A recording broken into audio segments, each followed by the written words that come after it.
The well-known red-haired Scottish princess Pixar released, and the only Pixar character Once Upon a Time introduces, although I guess it makes sense since she is a princess. However, what was interesting about Merida's story is what happens after the Brave story. Much like Pinocchio, we see what the story impacts Merida in the future, and this is kind of what I wanted from the film.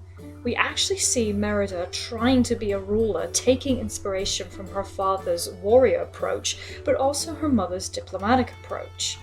At this point in time, there are southern enemies, and the clans Macintosh, McGovern, and Dingwall join Dambroch for battle.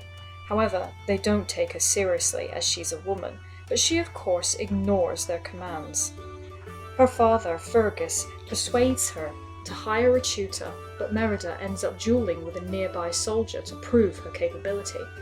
This soldier turns out to be Mulan, who instructs her to duel, but how to be a warrior. Merida still seeks advice from her father, as one thing that worries her is how to earn respect from the other clans, especially as they judge her for being a woman. Her father says that if they know you would sacrifice yourself for the same reason they would, you would prove yourself.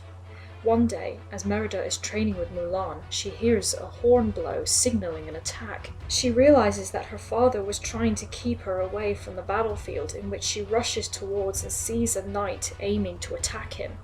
Merida aims her arrow towards the knight, but it only rips his cloak, and so witnesses her father getting killed.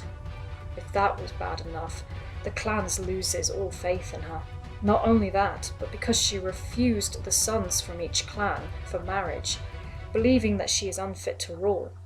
They rebel and kidnaps her 3 younger brothers and exiles her mother. So now, Merida is on a quest to find her brothers and prove that she would be a great queen. Again, I sort of wish they could have covered something like this in the film. Granted, there were moments, but Once Upon a Time really made it feel like she had to prove herself. But is she able to? That's the question.